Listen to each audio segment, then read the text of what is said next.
Good morning, ladies and gentlemen, and welcome to this new edition of Totally Accurate News on this wonderful day of December. We'll start this program with a major event that is happening right now and whose outcome may affect all of us.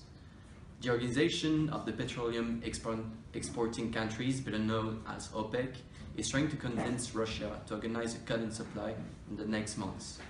For this special event, we have been able to invite to our program Rodrigo, famous economist and specialist on the petroleum markets, Abdullah Al-Salad, the Saudi Arabian representative of OPEC, and Viktor Zubkov, Prime Minister of Russia and CEO of Gazprom.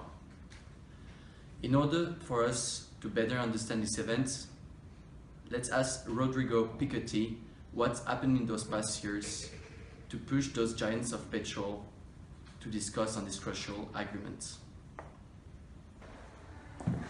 Thank you, Tobias Poirier. This is Rodrigo Piketty speaking on behalf of the BBC. We shall be analysing the current negotiations going on between OPEC and Russia and the further implications of these negotiations on the price per barrel of oil on the market. Thank you. So, as you can see on this graph, the supply and demand have both been increasing over the past couple of years.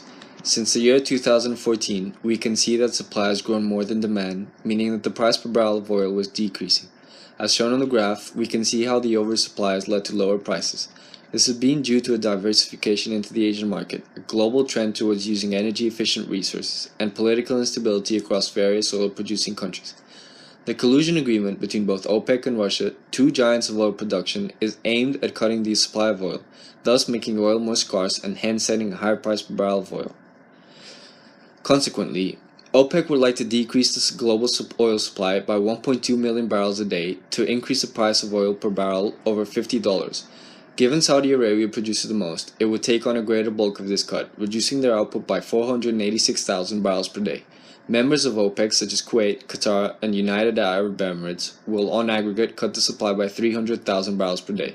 If Russia, an independent producer, decides to agree to a collusion agreement, it would cut its production by 600,000 barrels per day, reducing their supply to the market by 300,000 barrels per day.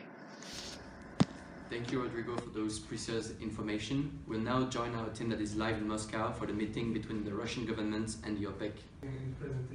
Members of OPEC and special guests. I'm Abdullah Al-Salad, Minister of Petroleum and Gas for the Kingdom of Saudi Arabia. As most members know, the price of oil has dropped from over $100 per barrel and is now fluctuating at around $50. It is in the best interest of OPEC nations to significantly cut our oil supply to international markets in order to raise prices and thus increase revenues from petroleum exports. This is with the exception of Iran. In order to maintain a productive and open attitude within the organization, we are ready to grant Iran a token increase in oil production for a short period, sufficient to recover from the nuclear sanctions imposed on them. We are now asking Russia and other non-OPEC partners to join us in this effort for it will benefit every oil exporting country in the long run. By colluding and acting as a cartel, we benefit from price setting through our controlled supply. This will cause prices to rise and revenues to follow.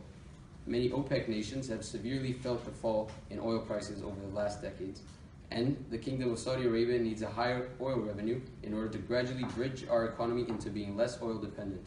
Aviation is one of our major growth sectors, and our airline companies will surely suffer from the rise in oil prices, proving the Kingdom is willing to take equal burden. The modest cut applied will now prevent larger oil shortages in the future that can be much more harmful to oil-producing nations. These cuts will take effect as of January 1st, 2017, and will last for at least a semester, in which traders will monitor oil tanker traffic to ensure nations are in compliance by measuring port traffic and pipeline flow in Russia. The United States will also be forced to increase shale production, which will further drive up market price. It is now my honor to welcome Viktor Zubkov, the Deputy Prime Minister of Russia and CEO of Gazprom.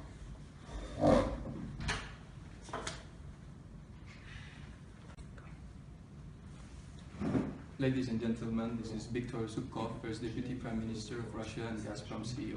First of all, it has to be known that Gazprom accounts for 66% of the Russian and 11% of the global gas output. And that is just Gazprom. If we take into account the production levels of other Russian companies, such as Lukoil or Rosneft, we account for almost 15% of the global oil exports. The petroleum industry in Russia is one of the largest in the world. Russia has the largest reserves and is the largest exporter of natural gas. It has the 8th largest oil reserves and is one of the largest producers of oil. Knowing this, as Saudi Arabia's representative just said, oil prices have exponentially gone down in the past few years from an average price of $100 to $150 per barrel of crude oil to the actual price of $50 per barrel. It is our duty to try to increase the barrel price again, because in the current situation, a cut or even a freeze in oil production is probably the only proper decision to preserve the stability in the global energy market. Furthermore, by doing this, we will increase our revenues coming from this sector in order to invest that money in domestic issues that are important for our economy right now. For example, paying a fine that was imposed to us because of our sanction on our conduct in Ukraine, or raising our funds on the military, which is really needed nowadays with our conflict in Syria. We needed to increase our military workforce.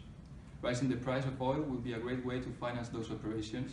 So basically, Russia is ready to join in joint measures to limit output, but we call on other oil exporters to do the same, both OPEC and non-OPEC members.